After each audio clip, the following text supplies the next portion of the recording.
Hello friends, welcome back to my channel.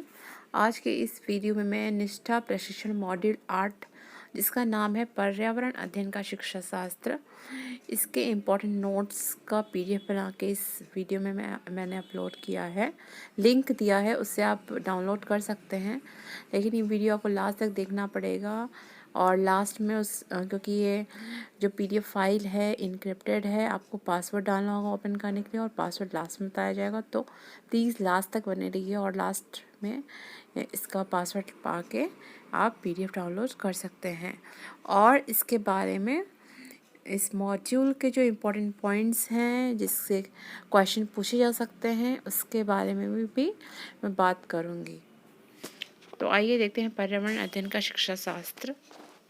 तो course 8 का नाम है पर्यावरण अध्ययन का शिक्षा शास्त्र। तो इसका उद्देश्य क्या है, ये उद्देश्य आपको जानना होगा। प्राथमिक स्तर पर पर्यावरण अध्ययन का एक एकीकृत पाठ्यचर्या के क्षेत्र के रूप में महत्व समझने में, मतलब प्राथमिक स्तर पे प्राथमिक कक्षा के जो बच्चे होते हैं उनके लिए पर्यावरण अध्ययन का क्या महत्व है, उसको समझने के लिए पर्यावरण अध्ययन का शास्त्र समझना जरूरी है। इस मॉड्यूल के उद्देश्यों का संबंध पाठ्यचर्या की संकल्पना और मुद्दों के साथ जोड़ने में। तो ये उद्देश्य आपको देखना होगा। इसमें सामग्री की रूपरेखा, यहाँ पे जो इस मॉड्यूल में ये जो चीज़ें बताई गई हैं उसका एक रूपरेखा दिया गया है, वो देख लीजिए। पर्यावरण अध्ययन, प्रकृति व अवधारणा। प्रकृति क्या होती है, पर्यावरण अध्ययन का नेचर क्या है और इसका कॉन्सेप्ट क्या है।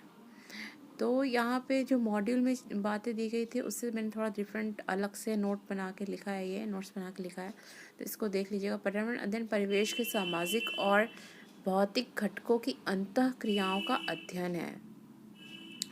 जो परिवेश है, हमारे जो चारों तरफ का परिवेश है, उसका सामाजिक और भौतिक घटक जो हैं उसके अंतः क्रियाओं का अध्ययन है।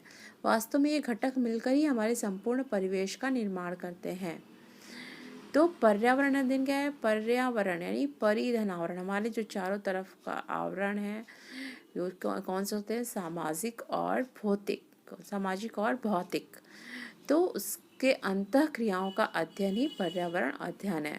अतः जब हम अपने आसपास उपस्थित उपरोक्त सामाजिक और भौतिक घटकों को समझने का प्रयास करते हैं तो वही पर्यावरण अध्ययन कहलाता है। एनसीएफ 2005 द्वारा सुझाए गए रचनात्मक प्रतिमानों के अनुसार बच्चों को उनके वास्तविक जीवन से जुड़े सामाजिक, सांस्कृतिक, राजनैतिक और पर्यावरणीय मुद्दों से इस प्रकार जोड़ा जाना चाहिए जिससे वे विविध संसाधनों व जीवों के प्रति असमानताओं, अन्यायों व शोषण जैसी समस्याओं के प्रति सचेत व संवेदनशील हो।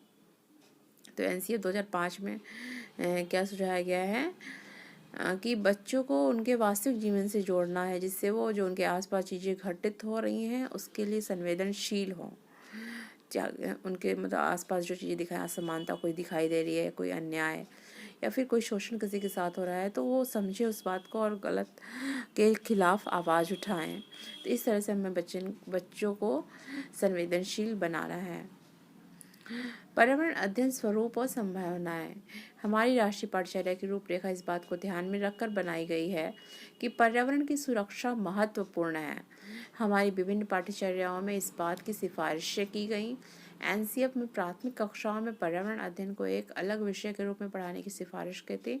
इसमें यह प्रस्तावित किया गया था कि पर्यावरण अध्ययन में कक्षा 1 व 2 में प्राकृतिक और सामाजिक पर्यावरण को सम्मिलित रूप से पढ़ाया जाना चाहिए तथा कक्षा 3 से 5 तक इसे पर्यावरण भाग 1 तथा पर्यावरण भाग 2 के रूप में क्रमशः सामाजिक अध्ययन और विज्ञान के रूप में पढ़ाया जाना चाहिए। तो जैसे कक्षा 1 और 2 में क्या है कि बस भाषा और गणित पढ़ाया जाता है, तो हमें पर्यावरण अध्ययन भाषा और गणित के साथ ही, आप कक्षा 1 और 2 की पुस्तक में देखे होंगे कि भाषा की जो पुस्तक है उसमें ही पर्यावरण अध्ययन की कुछ बातें, कुछ टॉपिक्स दी गई हैं। तो हमें भाषा और गणित के साथ ही पर्यावरण अध्ययन पढ़ाना है। और 3 से 5 में अलग विषय के रूप में पढ़ाया जाता है, तो ये तो आपको पता ही है। और इसमें गतिविधि पहली है, इसमें अपनी समझ की जांच करें। इसमें जो 4 प्रश्न है उसका उत्तर भी मैंने यहाँ पे लिखा हुआ है, इसको देख के आप सॉल्व कर सकते हैं। पाठ्यचर्या, अपेक्षाएं और सीखने के प्रतिफल।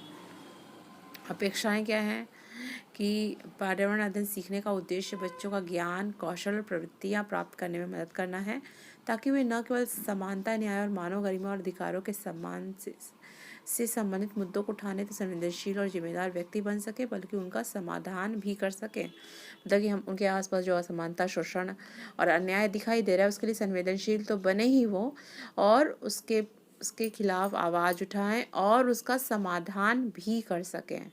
तो ये पाठशाला की अपेक्षा है और सीखने के प्रतिफल। तो पाठशाला की अपेक्षाएं संपूर्ण स्तर के लिए होती हैं, जबकि सीखने के प्रतिफलों को कक्षावार दिया जाता है। रचनावादी प्रतिमान में आयु उपयुक्त सीखने के संदर्भ उपलब्ध कराकर जागरूक प्रयासों के साथ सीखने की प्रक्रिया पर अधिक जोर देना महत्वपूर्ण है। प्राथमिक स्तर पर पर्यावरण अध्ययन में सीखने के प्रतिफल क्या हैं? प्राथमिक स्तर पर पर्यावरण अध्ययन के अंतर्गत ये विचार किया जाता है कि बच्चों को उनके परिवेश की वास्तविक परिस्थितियों से अनुभव दिया जाए। मतलब वास्तविक परिस्थितियाँ क्या हैं, जो उनके आसपास चीज़ें घटित हो रही हैं, उनके आसपास जो भौतिक और सामाजिक परिवेश है, उससे उनको सीखने का, उससे उनको जोड़ा जाए और उसके प्रति उनको जागरूक किया जाए और उनके महत्व को समझाया जाए। शुरुआती स्तर पर स्वयं घर, विद्यालय और परिवार से संबंधित बच्चे के निकटतम परिवेश, जिसमें प्राकृतिक, सामाजिक, भौतिक और सांस्कृतिक स्थितियां शामिल हैं, से प्रारंभ करें। इसके बाद धीरे धीरे आस पड़ोस और समुदाय की तरफ बढ़ें। क्योंकि जब बच्चा आता है, जब बच्चा छोटा रहता है, तो वो सबसे पहले अपने घर से अपने घर के लोगों से ही जुड़ा रहता है। तो स्टार्ट भी हमें वहीं से करना है। बाल केंद्रित वातावरण तैयार करना नितांत आवश्यक, जिसके इम्पोर्टेंट पॉइंट्स हैं इसमें सीखने के प्रतिफल में। वास्तविक संसार से बच्चों का परिचय, जैसे जेंडर आधारित पक्षपात, हास्याकरण, विशेष आवश्यकता वाले व्यक्तियों जिसमें बुजुर्ग तथा बीमार दोनों का समावेश हो, एवं प्राकृतिक सरोकारों जैसे प्राकृतिक संसाधनों की सुरक्षा, परीक्षण में संरक्षण से जूझने के अवसर देगा। समावेशी कक्ष छात्रों को अवलोकन करने, अभिव्यक्त करने, चर्चा करने, प्रश्न करने, तर्कपूर्ण चिंतन करने, अपनी तरफ से कुछ जोड़ने तथा विश्लेषण करने के अवसर शामिल हो। पर्यावरण अध्ययन पाठ्यचर्या को समझना। मार्गदर्शी सिद्धांत है कि ज्ञान को स्कूल के बाहर के जीवन से जोड़ना है। सुनिश्चित करना कि सीखना रटने के तरीकों से दूर हो। मतलब हमें बच्चों को रटाना नहीं है, हमें प्रैक्टिकल करके उनको सिखाना है। बच्चों को पाठ्य पुस्तक तक सीमित न रखकर उनके समग्र विकास के लिए पाठ्यचर्या को समृद्ध करना है। केवल पाठ्य पुस्तक में दी हुई चीज़ों को रटाना नहीं है, उसी तक उनको सीमित नहीं करना है, बल्कि उनके होल डेवलपमेंट के लिए एक पाठ्यचर्या को समृद्ध करना है। परीक्षाओं को अधिक लचीला बनाना और कक्षा जीवन से एकीकृत करना। देश की लोकतांत्रिक राज्य व्यवस्था के भीतर सरोकारों को ध्यान में रखते हुए एक सुविज्ञ और अभिभावी पहचान विकसित करना। पर्यावरण अध्ययन शिक्षा शास्त्री आयाम, थीम, उपथीम और संकल्पनाओं की पहचान। तो ये है। फिर गतिविधि 4 में फिर क्वेश्चन पूछे गए हैं 5, उसका उत्तर भी मैंने यहाँ पे लिखा हुआ है, इसे देख के आप सॉल्व कर सकते हैं, अपना उत्तर की मिलान जांच कर सकते हैं। पर्यावरण अध्ययन से शिक्षण अधिगम की कार्यनीतियाँ और संसाधन। कार्यनीतियाँ क्या क्या हो सकती हैं पर्यावरण अध्ययन में? परियोजनाएं हो सकती हैं, परिचर्चा हो सकती। परियोजना क्या होता है? परियोजना सीखने का एक महत्वपूर्ण साधन है जिन्हें विद्यार्थी अकेले या समूहों में करते हैं। इन पर स्कूल में या घर पर काम करते हैं कि वो परियोजनाओं की योजना बनाने तथा रूपरेखा तैयार करने में विद्यार्थियों में शामिल करें। परिचर्चा, समूह में चर्चा करना। प्रयोग करना और अन्वेषण करना, बच्चों को खोजबीन करने, निरीक्षण करने, सर्जन करने, परिचर्चा करने, विवेचनात्मक रूप से सोचने, वर्गीकरण करने, विश्लेषण करने, कारण पता लगाने और निष्कर्ष निकालने के लिए प्रोत्साहित करते हैं। सर्वेक्षण और साक्षात्कार। सर्वेक्षण सार्थक अंतर्दृष्टियाँ उत्पन्न करने के लिए जानकारी पाने, एकत्रित करने और उपयोग करने हेतु बच्चों को भाग लेने में मदद करता है। सर्वेक्षण साक्षात्कार हो गया। अनुभव साझा करना, बच्चे जो अनुभव कर रहे हैं अपने डेली लाइफ में वो साझा करके सीख सकते हैं, वो एक कार्यनीति हो सकती है इसकी। भूमिका निर्वाह करना, मतलब रोल प्ले करा सकते हैं, उस तरह से भी ये कार्यनीति बन सकती है। इसकी क्षेत्र भ्रमण यानी जगह किसी भी विजिट करा सकते हैं कोई प्लेस। पर्यावरण अध्ययन में शिक्षण अधिगम के लिए सीखने के संसाधन। तो पर्यावरण अध्ययन में शिक्षण अधिगम के लिए सीखने के संसाधन क्या हैं? अभी जो कोविड का दौर चल रहा है उसके हिसाब से यहाँ पे कुछ बिंदु दिए गए हैं। परियोजनाओं, प्रयोग या अन्य क्रियाकलापों को डिज़ाइन करते समय महत्वपूर्ण है कि संसाधन घर पर या उनके आसपास आसानी से उपलब्ध हो, क्योंकि दूर नहीं जा सकते बच्चे, स्कूल आते नहीं हैं, तो वो घर के आसपास जो चीज़ें उपलब्ध हो उससे वो लोग कर सकें। बच्चों की मदद के लिए माता पिता बड़ों को अवगत कराया जाना चाहिए कि क्रियाकलाप कैसे करें, मतलब उनके गार्जियन का भी हेल्प लेना है। घर पर बच्चों के बीच उनके बड़ों के साथ या सोशल मीडिया टूल्स का उपयोग करके परिचर्चाएं शुरू की जा सकती हैं। आप बाद की कार्रवाई के रूप में माता पिता से फीडबैक ले सकते हैं, मतलब उनके मम्मी पापा से आप पूछ सकते हैं कि बच्चा कैसे कर रहा था, इंटरेस्ट ले रहा था कि नहीं, किसी की हेल्प से कर रहा था या बिना किसी की हेल्प से, तो ये फीडबैक ले सकते हैं। संसाधनों और कार्यनीतियों के बारे में विशिष्ट विचारों के लिए वैकल्पिक शैक्षणिक कैलेंडर प्राथमिक स्तर निम्नलिखित वेबसाइट पर प्राप्त किया जा सकता है, जिसमें माता पिता अभिभावक की मदद से बच्चों को सार्थक रूप से संलग्न के लिए अपनाया जा सकता है जब स्कूल बंद है। तो यहाँ पे ये कैलेंडर, शैक्षणिक कैलेंडर दिया गया है जिसे डाउनलोड करके देखा जा सकता है। पर्यावरण अध्ययन में सीखने के अनुभवों का नियोजन और सर्जन कैसे करें? तो यहाँ पे एक थीम दिया गया है जल, उस पर ये बताया गया है कि अनुभव का नियोजन प्लान कैसे करना है और सर्जन उसका कैसे करना। जल उपलब्धता, पद्धति और वितरण, मतलब जल थीम दिया गया है। जब जल एक थीम के रूप में है जिनका उपयोग और एक एकीकृत परिप्रेक्ष्य गढ़ने के लिए किया जा सकता है।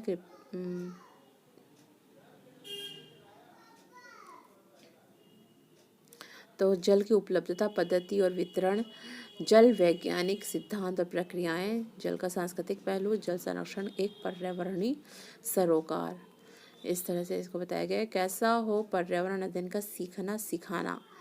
तो यहाँ पे कुछ पॉइंट्स दिए गए हैं, 5-6 पॉइंट्स दिए गए हैं कि पर्यावरण अध्ययन का सीखना सिखाना कैसा हो सकता है। इसमें पहला पॉइंट है, एक शिक्षक होने के नाते हमें समझने की आवश्यकता है कि गतिविधियों के निर्माण व संचालन का सारा दायित्व केवल हमारा नहीं है। छात्रों को भी गतिविधि के उद्देश्य पता होने चाहिए तथा उनकी सक्रिय भागीदारी भी सुनिश्चित की जानी चाहिए।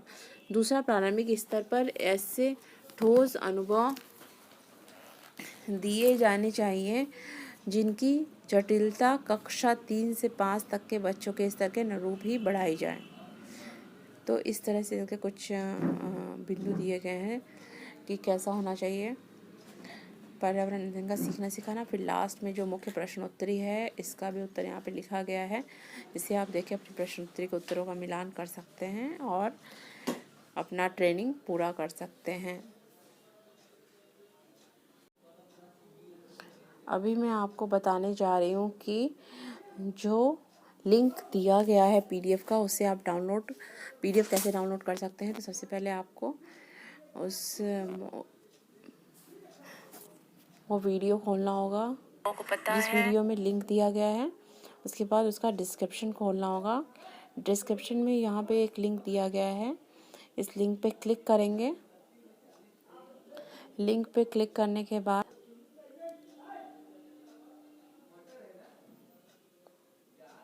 यहाँ पे जैसे ये मॉड्यूल 7 का मैं दिखा रही हूँ, मॉड्यूल 7 निष्ठा, यहाँ पे डाउनलोड का ऑप्शन है, यहाँ पे डाउनलोड करेंगे, क्लिक करेंगे।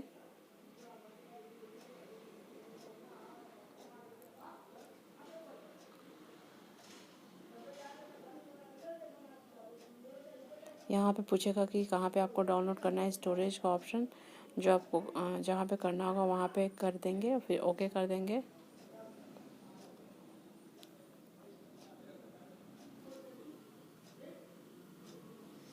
जैसे मॉडल जो निष्ठा यहाँ पे डाउनलोड हो गया है, इसको ओपन करेंगे, क्लिक करेंगे ओपन। तो यहाँ पे पासवर्ड पूछेगा, तो जो पासवर्ड है वो पासवर्ड आप डालेंगे। मॉड्यूल 7 हेमा इसका पासवर्ड था। इस तरह से आप ड्राइव पीडीएफ व्यूअर में क्लिक करके इसको देख सकते हैं और यहाँ से यहाँ पे जो 3 डॉट्स दिए हैं इससे क्लिक करके आप send file open with download का भी ऑप्शन डाउनलोड कर सकते हैं। सेंड फाइल करेंगे, आपको किसी को सेंड करना है तो यहाँ से सेंड भी हो जाएगा। इस तरह से आप दे सकते हैं। ये 16 पेजेस हैं इसमें। और मॉड्यूल 8 का पासवर्ड है, तीनों वर्ड का फर्स्ट लेटर मैंने लिया है। हमारा का H, प्राथमिक का P, विद्यालय का V। हमारा का H, प्राथमिक का P, विद्यालय का V। हमारा प्राथमिक विद्यालय HPV कैपिटल में लिखना है। ये मॉड्यूल 8 का पासवर्ड है। इस तरह से आप ये मॉड्यूल खोज के देख सकते हैं।